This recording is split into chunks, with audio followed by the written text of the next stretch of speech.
De câte ori nu v-ați simțit tentați să împărtășiți planurile voastre sau să vorbiți despre ce vreți să realizați în viață? Dar, oare este întotdeauna o idee bună să faceți asta? În acest videoclip vom explora 8 lucruri pe care ar fi mai bine să le păstrați doar pentru voi. Rămâneți alături pentru a descoperi cum discreția vă poate ajuta să vă protejați visurile și să le transformați în realitate. Dacă vă place conținutul, nu uitați să vă abonați pentru a rămâne la curent cu următoarele episoade. 1. Nu dezvălui planurile și aspirațiile tale mărețe. Visurile și ambițiile noastre sunt ceea ce ne motivează, ceea ce ne dă energia necesară să ne ridicăm din pat în fiecare dimineață și să mergem înainte, chiar și când drumul pare greu.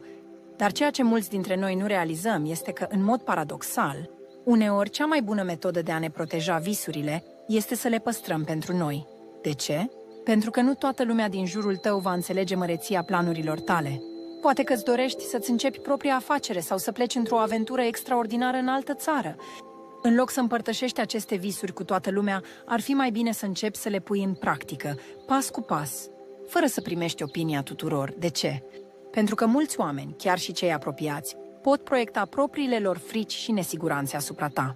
Scepticismul lor poate să-ți distrugă entuziasmul și să te facă să renunți înainte să începi cu adevărat. Așa că, păstrează-ți visurile pentru tine și lucrează la ele în tăcere până când ai ceva concret. 2. Nu îți expune vulnerabilitățile. Cu toții avem slăbiciuni. Nimeni nu este perfect. Însă, atunci când vine vorba de vulnerabilitățile noastre, este foarte important să fim atenți cui le împărtășim. De ce? Pentru că nu toată lumea îți va dori binele, iar unii oameni, fie din invidie, fie din răutate, pot folosi aceste slăbiciuni împotriva ta. Poate că în momentul în care te simți nesigur sau nesigură vrei să vorbești cu cineva despre asta. Și asta este bine, dar trebuie să fii foarte selectiv cu cine împărtășește aceste informații sensibile. În mediul profesional, de exemplu, ar fi o greșeală să le spui colegilor că nu te simți pregătit pentru o anumită sarcină. Aceste detalii pot fi folosite pentru a te sabota sau pentru a-ți afecta încrederea. În schimb, încearcă să lucrezi asupra slăbiciunilor tale în tăcere, în privat, poate alături de un coach sau un mentor de încredere. Întărește-te în loc să te expui și nu uita ce nu știu alții nu pot folosi împotriva ta. 3. Nu împărtăși detalii despre situația ta financiară. Situația financiară este unul dintre cele mai sensibile subiecte, iar acest lucru poate crea tensiuni și conflicte chiar și între prieteni foarte apropiați. Să vorbești despre câți bani câștigi sau despre problemele tale financiare poate aduce în jurul tău invidie sau neînțelegeri. Oamenii pot să te privească diferit, fie că ai mai mulți bani decât ei, fie că te confrunți cu dificultăți. Să presupunem că ai obținut o promovare sau ai primit un bonus. În loc să te lauzi cu asta, încearcă să te bucuri de succesul tău în liniște și să-ți gestionezi finanțele cu grijă. La fel și atunci când treci prin dificultăți financiare. În loc să te plângi, caută soluții și sfaturi de la specialiști sau de la cei care îți pot oferi sprijin real, dar fără să-ți faci situația publică.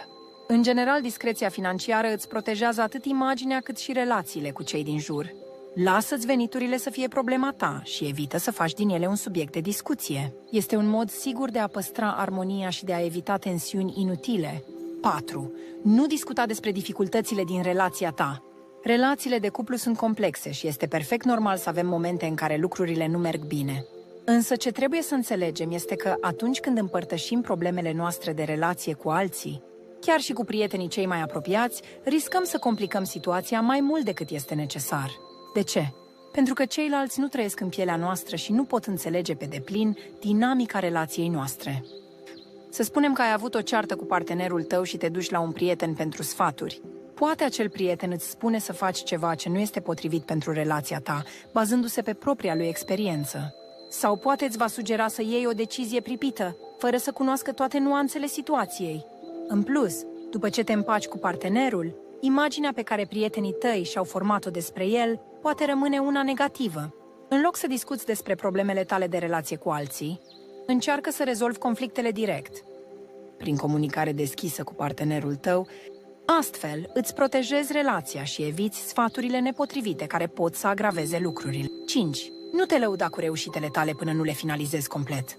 Este tentant să vorbești despre succesul tău chiar înainte ca acesta să fie realizat. Când te afli la începutul unui proiect sau când simți că ești pe cale să obții ceva important, ai vrea să împărtășești asta cu toată lumea. Însă această tentație poate să fie dăunătoare. De ce?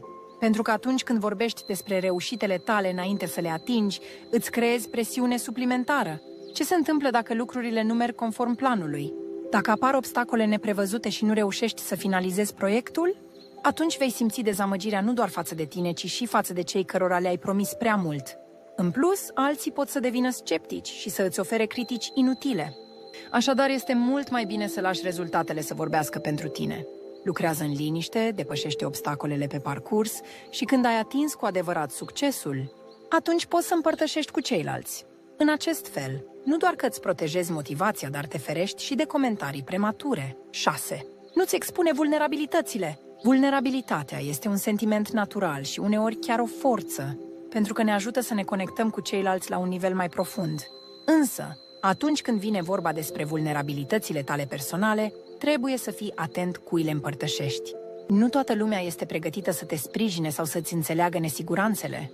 De exemplu, dacă împărtășești vulnerabilitățile tale într-un mediu profesional, colegii tăi sau superiorii ar putea să-ți perceapă această deschidere ca pe o slăbiciune. Chiar dacă intențiile tale sunt sincere, acești oameni pot să folosească aceste informații împotriva ta sau să te excludă din proiecte importante, percepându-te ca pe o persoană fragilă. Însă nu trebuie să-ți înăbuși emoțiile, ci doar să fii atent cui le arăți. Vulnerabilitatea trebuie împărtășită cu cei care au dovedit că îți sunt alături cu adevărat. Alege cu grijă oamenii cărora le spui despre luptele tale interioare, fie că este vorba despre prieteni apropiați, un terapeut sau un mentor. În acest fel, îți vei proteja imaginea și, în același timp, vei primi sprijin real, acolo unde este cu adevărat necesar. 7. Nu-i critica sau judeca pe alții în public. Critica la adresa altora, fie că o facem în mod intenționat sau dintr-o simplă frustrare de moment, poate să aibă consecințe neplăcute, mai ales când o facem în public. În primul rând, atunci când judeci sau critici pe cineva, îi influențezi și pe ceilalți să vadă acea persoană prin filtrul tău, ceea ce poate să creeze o atmosferă negativă. În plus, nu trebuie să uităm că vorbele circulă repede. Ceea ce spui despre cineva într-un grup poate ajunge cu ușurință la acea persoană și astfel poți crea tensiuni și conflicte nedorite. În loc să critici sau să judeci pe alții, încearcă să găsești soluții constructive. Fii un exemplu de pozitivitate și înțelegere. Să presupunem că la locul de muncă ai un coleg care te deranjează sau nu își face treaba.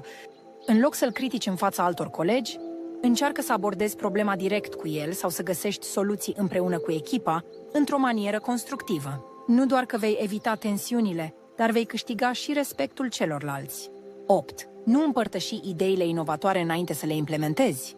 Când ai o idee inovatoare, este extrem de tentant să o împărtășești cu cei din jur.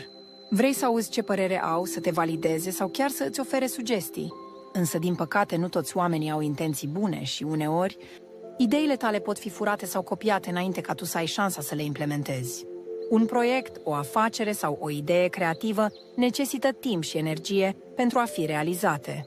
Dacă vorbești prea devreme despre ele, riști să pierzi controlul asupra propriei idei sau să te confrunți cu concurență necinstită. De aceea, este mult mai bine să îți păstrezi ideile pentru tine până când ai un plan solid de implementare. După ce ai pus bazele proiectului tău, după ce ai început să vezi rezultatele muncii tale, atunci poți împărtăși succesul cu ceilalți. Fii prudent și lasă rezultatele să fie cele care vorbesc despre creativitatea ta. Așadar, acestea sunt cele 8 lucruri pe care ar fi mai bine să le păstrăm pentru noi. Nu pentru că avem ceva de ascuns, ci pentru că este important să ne protejăm visurile, relațiile și integritatea. Discreția nu înseamnă izolare, ci înțelepciunea de a ști când și cu cine să împărtășești detaliile vieții tale. Sper că aceste sfaturi v-au fost de ajutor și că veți reuși să găsiți echilibrul între deschidere și protejare. Nu uita, succesul tău va vorbi întotdeauna mai tare decât orice cuvânt.